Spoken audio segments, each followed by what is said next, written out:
Sve što vas interesuje na jednom mestu. Vaša dnevna doza. Prijavite se. Toplotni talas koji je posljednjih dana zahvatio Evropu nastavlja da se širi, a njegove posljedice, osim ljudi, osjećaju i životinje. Najteža situacija je u Sloveniji, Francuskoj, Španiji, Grčkoj i Portugalu.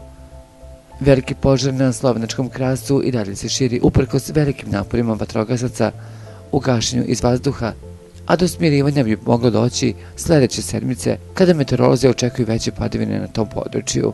Na terenu noćas bilo oko 800 vatrogasaca koji su sprečavali širenje vatre i gasili manja žarišta. Teška situacija je i u Španiji, u kojoj već više od nedelju dana besne šumski požari. Do sada je u ovoj zemlji od posljedica toplotnog udara preminulo više od 500 ljudi, a posljedica vrućina za koje naučnici tvrde da su povezani sa klimatskim promjenama osjećaju i životinje.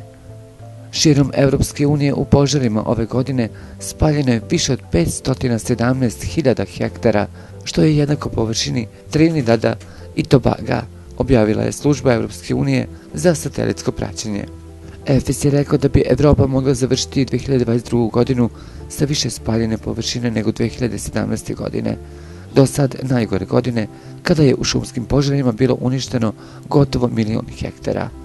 Očekujemo da će biti još gore. Nismo ni na pola puta u sezoni požara, naglasio je San Miguel.